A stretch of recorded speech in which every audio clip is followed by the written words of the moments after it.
அவுது பில்லாஹி மினஷ் ஷைத்தானிர் ரஜீம் பிஸ்மில்லாஹிர் ரஹ்மானிர் ரஹீம். அஸ்ஸலாமு அலைக்கும் வரஹ்மத்துல்லாஹி வபரகாத்துஹு.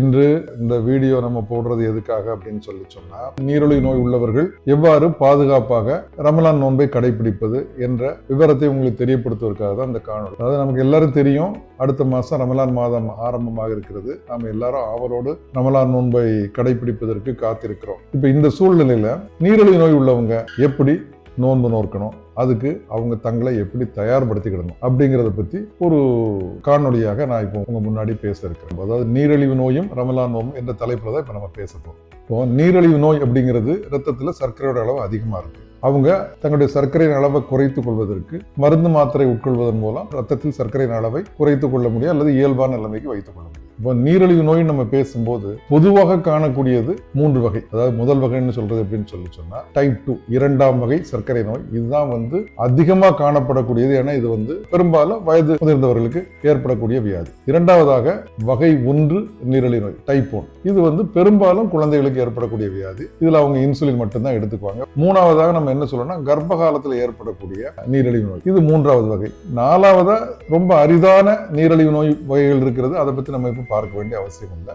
இந்த 3 தான் நம்ம காமனா பார்க்கிறது. இதுல வகை 2 அதுதான் அதிகமா காணக்கூடாது. 100 சர்க்கரை நோயாளிகள்னா அதுல 95% வகை 2 நீரிழிவு நோய் உள்ளவங்க தான். இவங்க தான் அதிகமா இருக்கிறாங்க. அப்ப இவங்க நோன்பை கடைபிடிக்கிறதுக்கு எந்த விதமான பாதுகாப்புகள் ஏற்பாடுகள் செய்யணும், அதுக்கு நோன்புக்கு தங்களை எப்படி தயார்படுத்தும் அப்படிங்கிறத பத்தி பாருங்க. ஜனங்கள் எல்லாத்துக்குமே என்ன இருக்கும் அப்படின்னு சொன்னா, நோன்பு வைக்கிறோம் இல்லையா. இப்ப நோன்புல என்ன பண்றோம், குறைந்தபட்சம் 12 மணி நேரத்துல இருந்து 14ல இருந்து 16 மணி நேரம் வரைக்கும் நாம எந்த விதமான உணவும் எடுத்துக்கிடாம, எந்த விதமான பானமும், தண்ணீர் முதல் கொண்டு எந்த பானமும் பருகாமல், அதாவது உண்ணாமலும் பருகாமலும் நாம் செலவிடக்கூடிய நேரம் குறைந்தது 12ல இருந்து 14 அல்லது 16 மணி நேரம் ஆகும். அப்போ இவ்வளவு நேரம் சாப்பிடாமலும் பருகாமலும் இருப்பதனால் நம்முடைய உடலில் ஏற்படக்கூடிய மாற்றங்கள் அப்படின்னு சொன்னா, பொதுவா முதல்ல என்ன நடக்கும், நீர்ச்சத்து குறைய ஆரம்பிக்கும். 1. இரண்டாவதாக ரத்தத்துல சர்க்கரையோட அளவு குறைய ஆரம்பிக்கும். இதனால என்ன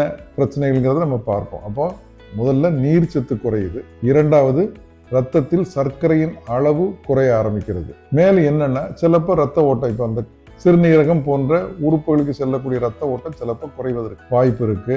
அவங்களுடைய ரத்த அழுத்தம் குறைவதற்கு வாய்ப்பு இருக்கு. மேலும் என்னன்னா, ரத்தத்துல உறைதல் ஏற்படுறதுக்குரிய வாய்ப்பு அதிகமா இருக்கு. இதெல்லாம் எல்லாருக்கும் ஏற்படக்கூடியது. அதாவது நோன்பு கடைபிடிப்பதன் மூலம் ஏற்படக்கூடிய பாதிப்புகள் அல்லது இயற்கையாக நடக்கக்கூடிய விஷயங்கள், பிசியாலஜின்னு சொல்லுவோம், இது ஏற்படுறதுக்கு வாய்ப்பு இருக்கு. ஆனா இந்த விஷயங்கள் ஒரு நீரிழிவு நோய் உள்ளவரை எப்படி பாதிக்கும் அப்படிங்கிறத பத்தி நம்ம பார்க்கணும். நீரிழிவு நோயில ஏற்படக்கூடிய பாதிப்புகள், இந்த வகை 2 அல்லது வகை 1 ரெண்டுமே எடுத்துக்கிட்டாலுமே என்ன பாதிப்பு ஏற்படும் அப்படின்னா, நுண்ணிய மற்றும் சிறிய இரத்த குழாய்கள்ல அதிகமா பாதிப்பு ஏற்படும். மைக்ரோவாஸ்குலர் அண்ட் மேக்ரோவாஸ்குலர்னு சொல்லுவோம். இந்த நுண்ணிய இரத்த குழாய்கள் அல்ல சிறிய இரத்த குழாய்கள் எங்க இருக்கு அப்படின்னு சொன்னா, ஒரு மனிதனுடைய சிறுநீரகத்துல இருக்குது, கண் விழித்திரையில் இருக்குது. இதெல்லாம் நுண்ணிய இரத்த குழாய்கள். அது மாதிரி காலுக்கு செல்லக்கூடிய நரம்புகளுக்கு செல்லக்கூடிய இரத்த குழாய்கள், இது எல்லாமே இந்த விதமான நுண்ணிய இரத்த குழாய்கள். அப்புறம் சிறு மற்றும் நடுத்தர இரத்த குழாய்கள் காலுக்கு செல்லக்கூடிய ரத்த ஓட்டம் கொண்டு போறது, இருதயத்துக்கு ரத்தம் கொண்டு போகக்கூடிய ரத்த குழாய்கள், மூளைக்கு ரத்தம் கொண்டு போகக்கூடிய ரத்த குழாய்கள் எல்லாமே நம்ம அந்த மீடியம் சைஸ்டு ஆர்டரிஸ் அப்படின்னு சொல்றோம். எனவே இந்த இரத்த குழாய்களில் ரத்த ஓட்டம் தடைபடுவதற்குரிய வாய்ப்புகள் அதிகமாக இருக்குது. இது ஏற்கனவே நீரிழிவு நோயினால் பாதிப்பு ஏற்படக்கூடிய இடங்கள். இது நோன்பு காலத்துல அதிகமான பாதிப்பு ஏற்பட வாய்ப்பு இருக்கு. இதை பத்தி நம்ம பார்த்துட்டோம். இப்போ இந்த விதமான பாதிப்புகள் நீரிழிவு நோய் உள்ளவங்களுக்கு கொஞ்சம் அதிகமா ஏற்படுறதுக்கு வாய்ப்பு. அப்போ இந்த வகை 2 நீரிழிவு நோய் உள்ளவங்க அவங்க என்ன பண்றாங்க, சர்க்கரை நோய்க்கு சிகிச்சை எடுத்துக்கொள்ற பாத்தீங்கன்னா பெரும்பாலும் அவங்க மாத்திரைகளை தான் உட்கொள்றாங்க. அது மூலமா நீரிழிவு நோயை கட்டுப்பாட்டுக்குள் வைத்துக் கொள்வதற்காக முயற்சி பண்றது. அதாவது வகை 2 நீரிழிவு நோய் உள்ளவங்க தான் அதிகமா இருக்கிறாங்க. அவங்க பெரும்பாலும் தங்களுடைய சர்க்கரை வியாதிக்கு அவங்க மருத்துவம்னு சொன்னா மாத்திரைகள் தான். குறைஞ்ச பேர் மட்டும்தான் இன்சுலின் எடுத்துக்கிறவங்களா இருப்பாங்க. அதுவே வகை 1 அப்படின்னு சொன்னா அவங்க கட்டாயமாக இன்சுலின்.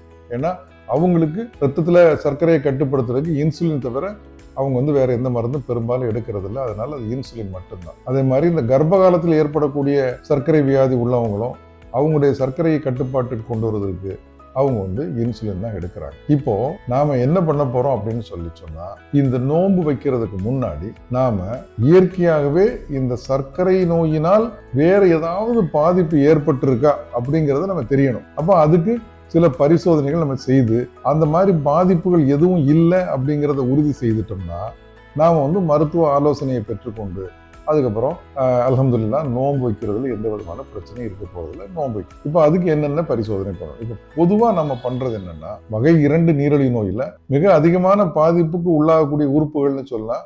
கண் விழித்திரை ஒண்ணு, இரண்டாவது சிறுநீரகம், மூணாவது காலுக்கு செல்லக்கூடிய இரத்த ஓட்டம், அதுக்கப்புறம் வந்து இருதயத்துக்கு செல்லக்கூடிய இரத்த குழாய்கள்லயோ அந்த மாதிரி பாதிப்புகள் இருக்காங்கிறத நம்ம பரிசோதனை மூலமாக தெரிந்து கொள்ளுது. இப்போ அதுக்காக செய்யக்கூடிய பரிசோதனைகள் என்னென்னங்கிறத பார்ப்போம். முதலாவதாக கண் விழித்திரை பரிசோதனை. அதாவது நாம் வந்து கண்ணுக்கு முதல்ல பரிசோதனை பண்ணணும். ரெட்டினான்னு சொல்லுவாங்க. அதாவது கண்ணோட விழித்திரை. இதுதான் வந்து நமக்கு பார்வைக்கு மிக மிக முக்கியமான உறுப்பு. இதுதான் கண்ணுல விழித்திரைங்கிறது பின்பக்கம் இருக்குது. அதுல தான் வந்து நம்முடைய பார்க்கக்கூடிய பார்வையின் திறன் வந்து அதுல தான் இருக்கு. அப்போ அந்த விழித்துறைங்கிறது மிக நுண்ணிய இரத்த குழாய்கள் மற்றும் நரம்பு மண்டலம் நிறைஞ்சது. இப்போ அதுல பாதிப்பு இருக்கா, அதாவது நீரிழிவு நோயினால் பாதிப்பு இருக்கா அப்படிங்கிறது பார்க்கறது எளிதான ஒரு பரிசோதனை. நாம வந்து இந்த ஃபண்டாஸ்கோப்பின்னு சொல்லுவாங்க, ஃபண்டஸ் கேமரான் இருக்கு. அதன் மூலமாக நாம அந்த விழித்திரையை பரிசோதனை செய்துட்டு கண் விழித்திரையில எந்த பாதிப்பும் இல்லை அப்படிங்கிறத ஒண்ணு உறுதி பண்ணும். இது வந்து கண்ணை பொறுத்தவரை. இரண்டாவதாக சிறுநீரகம். இப்ப சிறுநீரக செயல்பாடு சரியா இருக்கா அப்படின்னு பாக்குறதுக்கு நாம வந்து ரத்தத்திலையும் நீர்லையும் சிறுநீர்லையும் ஒரு டெஸ்ட் பண்றோம். இப்ப ரத்தத்துல வந்து என்ன பண்றோம்னு சொல்லி சொன்னா, உப்பு சத்துன்னு தமிழ்ல பொதுவா சொல்லுவாங்க. ரத்தத்துல யூரியா கிரியாட்டின் அப்படின்னு சொல்லக்கூடிய 2 வேதிப்பொருள்களின் அளவு இது நார்மலா இருக்கா, இயல்பான அளவுல இருக்கா அப்படிங்கிற பரிசோதிக்கிறது. மூணாவதாக நம்முடைய சிறுநீர்ல புரதம், அதாவது புரோட்டீன் வந்து வெளியேறுகிறதா அப்படிங்கறத பார்க்கிற டெஸ்ட் இருக்கு. யூரின் ஆல்புமின் டெஸ்ட், அதுல மைக்ரோ ஆல்புமின்ங்கிற ஒரு ஸ்பெஷல் டெஸ்ட் இருக்கு. ஸோ இதையும் நம்ம பார்த்துக்கிறோம். இந்த பரிசோதனைகள் நார்மலா இருக்கா அப்படிங்கிறத தெரிஞ்சுக்கிறோம். அதுக்கப்புறம் வந்து கால் ரத்த ஓட்டம் இருக்கா, கால் நரம்புல எதுவும் பாதிப்பு இருக்கான்னு பார்க்கறதுக்கும் பரிசோதனைகள் இருக்கு. அந்த பரிசோதனைகளையும் செய்துக்கலாம். அதுக்கப்புறம் ரத்தத்துல கொலஸ்ட்ராலின் அளவு, ஏன்னா இருதயத்துக்காக பார்க்கறதுனால கொலஸ்ட்ராலின் அளவு, அதே மாதிரி இருதய வரைபடம், மின் வரைபடம், இசிஜி, இதெல்லாம் வந்து அடிப்படை பரிசோதனைகள். இந்த பரிசோதனைகள் எல்லாம் எடுத்துக்கிட்டு இந்த பரிசோதனைகளை முடிவின் அடிப்படையில மருத்துவ ஆலோசனை பெற்றுக்கொண்டு நாம நோன்பு வைக்கணும். இதுதான் முக்கியம். அப்ப இதுக்காகத்தான் இந்த காணொலியை. ஏன்னா நோன்புக்கு உங்களை தயார் பண்றதுக்கு முன்னாடி இந்த பரிசோதனைகள் எல்லாம் பண்ணிக்கோங்க. இது இயல்பான, அதாவது நார்மலான அளவுல இருக்கான்னு தெரியும். இரண்டாவது, அதுக்கப்புறம் வந்து முக்கியமான விஷயம் என்னன்னு சொன்னா, ரத்தத்துல நம்முடைய சர்க்கரையின் அளவு கட்டுப்பாட்டுக்குள் இருக்கிறதா அப்படிங்கிற டெஸ்ட். அது வந்து நாம வந்து வழக்கமா எல்லாரும் பண்றதுதான். காலையில் எழுந்த உடனே வெறும் வயிற்றுல பார்க்குற சர்க்கரையின் அளவு, அதுக்கப்புறம் மருந்து மாத்திரை இருந்தால் அந்த மருந்து மாத்திரையை எடுத்துக்கிட்டு அதுக்கப்புறம் சாப்பாடு சாப்பிட்டதுக்கு அப்புறமா 2 மணி நேரம் கழிச்சு எடுக்கக்கூடிய டெஸ்ட். இந்த 2 டெஸ்ட்டும் நமக்கு நார்மலா இருக்கான்னு தெரிஞ்சுக்கிறணும். அது மட்டும் இல்லாம அந்த 3 மாத சராசரி சர்க்கரை அளவு, அதாவது ஹீமோகுளோபின் A1C, HbA1cன்னு சொல்லுவாங்க. இது ரொம்ப முக்கியமானது. ஏன்னா இது வந்து நம்முடைய ஓவரால் கண்ட்ரோல், ஒட்டுமொத்த கட்டுப்பாடை பற்றி சொல்றது. அதாவது கடந்த 3 மாதங்களாக நம்முடைய சர்க்கரையின் அளவு கட்டுப்பாட்டில் இருக்கா இல்லையா அப்படிங்கிறத இந்த ஒரு டெஸ்ட் மூலமா நம்ம தெரிஞ்சுக்கலாம். எனவே இதுவும் ஒரு முக்கியமான டெஸ்ட். இந்த டெஸ்ட்டுகள்லாம் பண்ணிக்கிட்டு இதோட முடிவின் அடிப்படையில் நாம் வந்து பாதுகாப்பான முறையில் ரமலான் நோன்பை கடைபிடிக்க முடியும். இது வந்து வகை 2 நீரிழிவு நோய் உள்ளவங்க, வகை 1 நீரிழிவு நோய் உள்ளவங்க, மேலும் இந்த கர்ப்ப காலத்தில் நோன்பு வைக்கணும் அப்படின்னு ரொம்ப ஆசைப்படுறவங்களுக்கு இதே தான் நாம் சொல்றது. இது கட்டாயமான முறையில் அவங்க வந்து இந்த மருத்துவ ஆலோசனை பெற்றுக்கொள்ள வேண்டும். அதுக்கப்புறம் உணவு கட்டுப்பாடு. இப்போ நாம் வந்து எல்லாமே இருக்கு, நோன்பு வைக்கணும்னு முடிவு பண்ணிட்டோம், நோன்பு வைக்கிறேன் இன்ஷா அல்லாஹ் அப்படின்னு சொன்னா, நோன்புல நாம வந்து பாதிப்புகள் ஏற்படாத வகையில நாம எப்படி நோன்பை கடைபிடிக்கிறதுன்னு சொன்னா, உணவு கட்டுப்பாடு ரொம்ப முக்கியம். அப்போ நாம வந்து என்ன பண்றோம், இந்த நோன்பு காலத்துல நாம் சாப்பிடக்கூடிய உணவை ரொம்ப கவனமாக நாம தேர்ந்தெடுத்து அதுக்கு தகுந்தாப்புல சாப்பிடணும். இப்போ வந்து என்ன அப்படின்னு சொன்னா, இஃப்தார் நேரம், அதாவது நோன்பு துறக்கக்கூடிய நேரத்துக்கு சற்று முன்னாடி நம்முடைய ரத்தத்துல சர்க்கரையின் அளவை பார்த்தா எல்லாருக்குமே குறைவா தான் இருக்கும். ஆனா அதுவே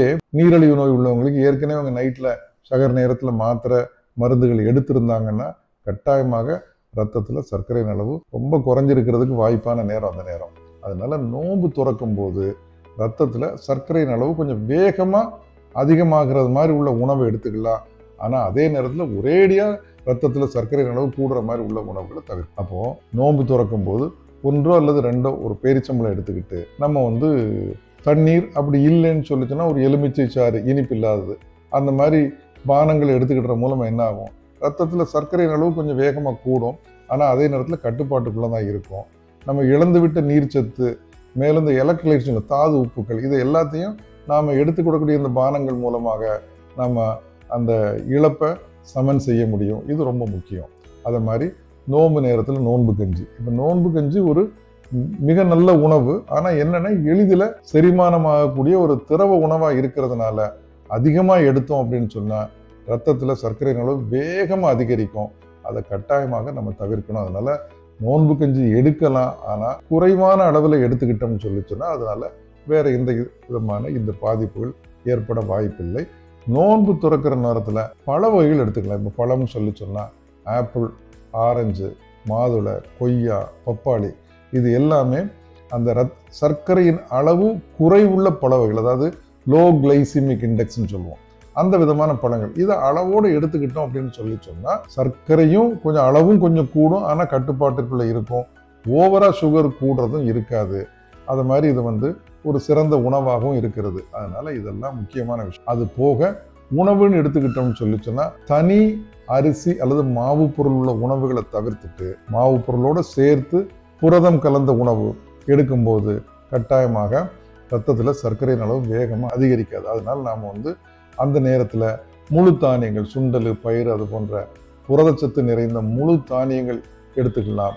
அதே மாதிரி அதிகமான காய்கறிகள் எடுத்துக்கிட்டோம் அப்படின்னு சொன்னால் வயிறு நிறையவும் செய்யும். அதே நேரத்தில் சர்க்கரையின் அளவு அதிகமாகிறத நாம் தவிர்த்து கொள்ள முடியும். ஸோ உணவை இதே மாதிரி நம்ம திட்டமிட்டு எடுத்துக்கொள்வதன் மூலம் நம்முடைய சர்க்கரையின் அளவை கட்டுப்பாட்டிற்குள் வைத்துக் கொள்ள முடியும். அதே போல தான் ஷகருக்கு சாப்பிட்ற உணவு. ஷகருக்கு சாப்பிட்ற உணவும் நார்ச்சத்து அதிகமாக உள்ள உணவை ஷகருக்கு எடுத்துக்கொள்வதன் மூலம் நம்ம என்ன பண்றோம், அந்த பகல் நேரம் முழுக்க சாப்பிடாம இருக்கிறோம் இல்லையா, அந்த நேரத்தில் சர்க்கரையின் அளவை மெயின்டைன் பண்றதுக்கு இது மிக உதவியாக இருக்கும். அதனால ஷகர் நேரத்தில் சாப்பிட்ற உணவுல அதிகமான காய்கறிகள், நார்ச்சத்து உள்ள பழங்கள், மற்ற உணவுகளை நம்ம எடுத்துக்கிறது மிகவும் சிறந்தது. அதாவது சுண்டல், பயிறு, அப்புறம் வந்து மொச்சை, பட்டாணி, அதுபோல் இந்த தானிய வர்க்கங்கள் எல்லாத்தையுமே நாம் எடுத்துக்கிறதுனால அது ரொம்ப பிரயோஜனமாக இருக்கும். அது மாதிரி சகர் உணவை காலம் தாழ்த்தி, அதாவது சகர் முடிகிற டைமுக்கு கொஞ்சம் முன்னாடி நமக்கு அனுமதிக்கப்பட்ட அந்த டைம் வரைக்கும் சாப்பிட்டுக்கலாம். அப்படி சாப்பிட்றது மூலமாக என்ன ஆகும், நாம் வந்து சாயங்காலம் வரைக்கும் பசி அதிகமாகாமலும், அதாவது சர்க்கரையின் அளவு கீழே இறங்காமலும் நம்மளால் பாதுகாத்து கொள்ள முடியும். இதுதான் வந்து நாம் வந்து உணவு முறையில் சொல்கிறது. நோன்பு வைக்கும்போது நாம் தனியாக உடற்பயிற்சி செய்ய வேண்டிய அவசியம் இல்லை. ஏன்னா அதில் நிறைய இபாதத் செய்கிறோம், அதிகமான தொழுகை வணக்கங்களில் ஈடுபடுறோம். இப்போ நைட்டில் அந்த சிறப்பு தொழுகை, தராவீஹ் தொழுகை, இதெல்லாம் வந்து ஒரு உடற்பயிற்சியோட அம்சமாக கூட அமைஞ்சிரும். அதனால வந்து தனியாக உடற்பயிற்சி எதுவும் தேவையில்லை. செய்கிறவங்க செய்துக்கலாம், ஆனால் தனியாக வேணும்னு அவசியம் இல்லை. அப்போ நாம் உணவை கட்டுப்பாடாக வச்சுக்கிறோம். உங்களுடைய மருந்து மாத்திரையே கட்டாயமாக மருத்துவர் ஆலோசனை இல்லாமல் நீங்களே அதை வந்து அட்ஜஸ்ட் பண்ணிட்டு நோன்பு வச்சுக்கலாம் அப்படிங்கிறது இல்லாமல் மருத்துவர் ஆலோசனையை பெற்றுக்கொண்டு, ஏன்னா இப்போ வந்து நாம் வந்து நோன்பு திறந்தோன்னா இஃப்தார் டைமில் நம்ம வழக்கமாக எடுத்துக்கிட்டே அந்த மருந்தோட முழு டோஸ் எடுத்துக்கலாம். அதுவே சகர் நேரத்தில் நாம் இரவு நார்மலாக உள்ள நாள்களில் இரவில் என்ன எடுக்கிறோமோ அந்த அளவில் பாதி அளவாக குறைக்க வேண்டியிருக்கும். அது உங்களுடைய சர்க்கரையின் அளவை பொறுத்து அது உங்கள் மருத்துவர் முடிவு பண்ணி செய்யக்கூடிய விஷயம். இப்போ இதில் மருத்துவ ஆலோசனையோட இதை வந்து நாம் வந்து எடுத்துக்கிட்டோம் அப்படின்னு சொன்னால் அதில் பெரிய அளவில் எந்த விதமான மாற்றமும் இருக்காது.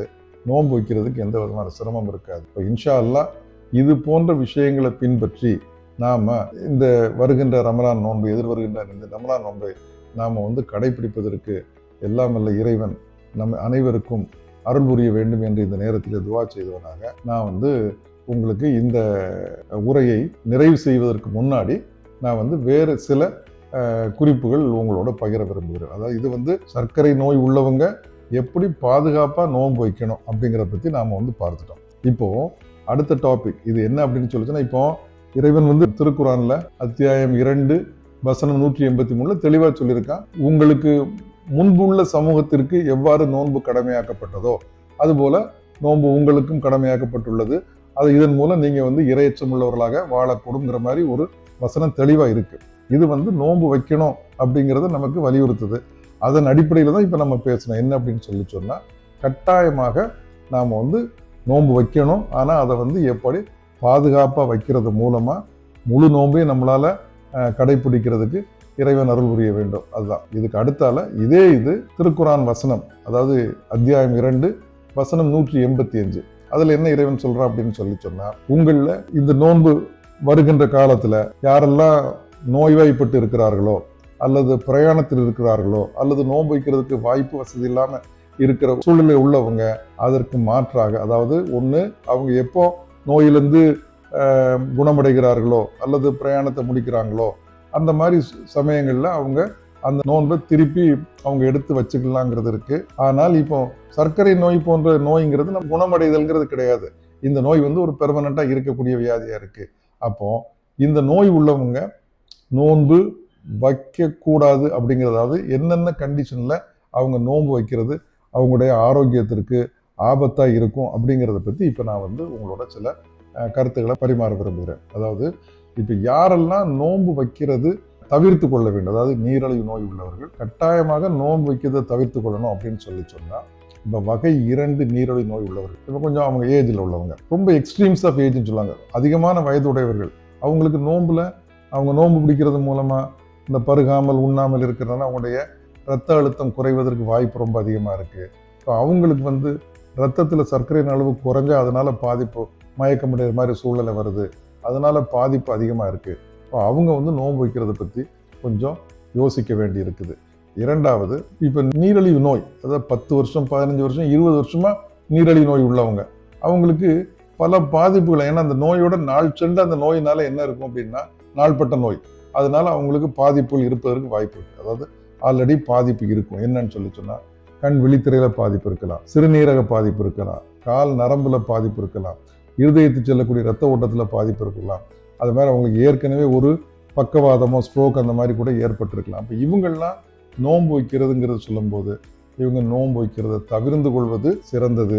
இவங்களுக்கு வந்து நோன்பு வைக்கிறது வந்து பாதிப்பை அதிகமாக்கக்கூடிய வாய்ப்பு இருக்கிறதுனால அவங்க நோன்பை தவிர்த்து கொள்ளலாம்.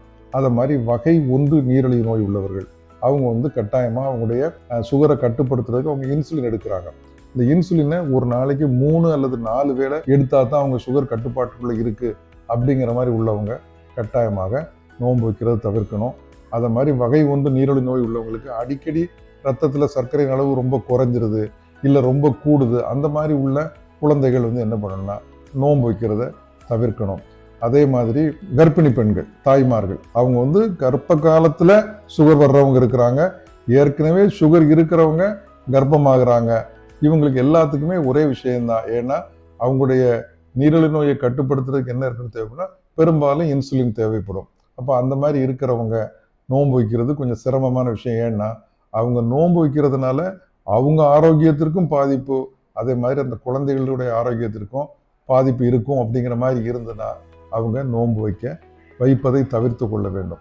இப்போ இதுலேயே வகை 2 வகை 1 நீரிழிவு நோய் உள்ளவர்கள் யாரெல்லாம் நோன்பு வைக்கலான்னு சொன்னா அவங்க 2 முறை தான் ஒரு நாளைக்கு இன்சுலின் எடுத்துக்கிறாங்க, அவங்க சுகர் நல்ல கட்டுப்பாட்டுக்குள்ள இருக்கு, அவங்களுடைய 3 மாச சராசரி அளவு 6.5 7 பாயிண்ட்டுக்குள்ள தான் இருக்கு. அப்படின்னா அவங்க அந்த இன்சுலினை இஃப்தார் டைம்லையும் சகர் டைம்லையும் அட்ஜஸ்ட் பண்ணி எடுத்துக்கிட்டு அவங்க நோன்பு வச்சுக்கலாம். ஆனால் சர்க்கரை தாழ்வு நிலை வராமல் பாதுகாத்துக்கிடணும், அது முக்கியம். அதை மாதிரி கர்ப்பிணி பெண்கள் அவங்க ஏற்கனவே இது 2வது 3வது பிரசவமா இருக்கும், முன்னாடிலாம் நான் நோன்பு வச்சிருக்கேன், எனக்கு எந்த விதமான பாதிப்பும் ஏற்படலை அப்படின்னு அவங்க சொன்னாங்கன்னா அவங்க பாதுகாப்பா நோன்பு வச்சுக்கலாம். இதுவும் அவங்க நோன்பு வைக்கிறதுக்கு அனுமதி இருக்கு, அவங்களால முடியும்னா வைக்கலாம். ஆனால் அதே டைம்ல அவங்களுக்கு மருத்துவ ரீதியான காரணங்கள், அந்த குழந்தைக்கு பாதிப்பு வந்துடும் இல்லை அவங்களுடைய ஹெல்த்துக்கு பாதிப்பு வரும்னா அவங்க வந்து கர்ப்பிணி தாய்மார்கள் நோன்பு வைக்கிறதை தவிர்த்து கொள்ளணும். வகை 1 நீரிழிவு நோய் உள்ளவர்கள் இந்த ஃப்ரெஜைல் டயபெட்டிஸ்ம்பாங்க, அதாவது சர்க்கரையின் அளவு அடிக்கடி தாழ்றது குறையிறது அல்லது கூடுறது அந்த மாதிரி உள்ள ப்ராப்ளம் உள்ளவங்க நோன்பு வைக்கிறத தவிர்த்துக்கணும். அவங்களுக்கு சிறுநீரகத்திலேயோ இல்லை கண்ணுலேயோ பிரச்சனை இருந்ததுன்னா நோன்பு வைக்கிறத தவிர்த்து கொள்ளணும். வகை 2 உள்ளவங்க நான் ஏற்கனவே சொன்ன மாதிரி உள்ள இது போன்ற பிரச்சனைகள் இருக்கிறவங்க நோன்பு வைக்கிறத தவிர்த்துக்கிறது நல்லது. அதாவது நாள்பட்ட வியாதி, அதுக்கப்புறம் கோமார்பிடிட்டிஸ் சொல்லுவாங்க, அந்த மற்ற வியாதிகள், அதாவது சிறுநீரகம், கண்ணு, கால் பாதிப்பு, இருதய பாதிப்பு, மூளை பாதிப்பு, இந்த மாதிரி உள்ளவங்க நோன்பு வைக்கிறத தவிர்த்துக்கணும். அவங்க சர்க்கரை நோய்க்காக 3 அல்லது 4 மாத்திரைகள் எடுக்கிறாங்க. அப்படி இருந்துட்டும் அவங்களோட ரத்தத்தில் சர்க்கரை அளவு கட்டுப்பாட்டில் இல்லை, அவங்களுடைய சராசரி அளவு 9 பாயிண்ட் 10 பாயிண்ட்டுக்கு மேலே இருக்கு. அப்படி இருந்தா அவங்க நோன்பு கடைபிடிப்பதை அவங்க தவிர்த்து கொள்வது நல்லது. இது விஷயமா அதிகமான விளக்கம் வேணும் அப்படின்னு சொன்னா அவங்க மார்க்க அறிஞர்களை கலந்து அவங்களுடைய ஆலோசனைகளை பெற்றுக்கொள்ள. ஏன்னா நான் நோன்பு வைக்கல, நோன்பு வைக்க முடியாது, அதற்கு பதிலாக நான் என்ன செய்யணும் அப்படிங்கிறத நாம் மார்க்க அறிஞரோட கலந்து அவங்க என்ன சொல்றாங்களோ அதுபடி கேட்டுக்கலாம். ஆனால் நீங்கள் நோன்பு வைக்கிறதுக்கு முன்னாடி கட்டாயமாக மருத்துவ ஆலோசனை வாங்கணும். அந்த மருத்துவர் உங்களுடைய பரிசோதனை முடிவுகளின் அடிப்படையில் நீங்கள் நோன்பு வைக்கிறது உங்களுக்கு அதிகமான பாதிப்புகளை உண்டு பண்ணும் அப்படிங்கிற மாதிரி சொன்னாங்கன்னா அதையும் நீங்கள் கேட்டு அனுசரித்து அதுபடி நடக்க வேண்டியிருக்கும். எனவே இன்ஷா அல்லாஹ் நம்ம அனைவருக்கும் நோன்பு நோக்கக்கூடிய பாக்கியத்தை எல்லாம் வல்ல இறைவன் தந்தருள்வானாக என்று இந்த நேரத்தில் துவா செய்து கொள்கிறேன். என்னுடைய உரையை நிறைவு செய்வதற்கு முன்பாக மீண்டும் ஒரு முறை நான் சொல்றது இதுதான், பாதுகாப்பான முறையில் நாம் நோன்பு நோற்போம். அல்லாஹ் நமக்கு அருள் புரியட்டும். நோன்பு நோற்பதற்கு எல்லாருமே அந்த நோன்பு காலத்துக்கு முன்னாடி மருத்துவ ரீதியான எல்லா பரிசோதனைகளையும் மேற்கொண்டு நம்மை சிறப்பான முறையில் தயார் செய்து கொண்டு நோன்பை கடைபிடிப்பதற்கு முயற்சி செய்வோம். இன்ஷா அல்லாஹ். இறைவன் அருள் புரியட்டும். அஸ்ஸலாமு அலைக்கும் வரஹ்மத்துல்லாஹி வபரகாத்துஹு.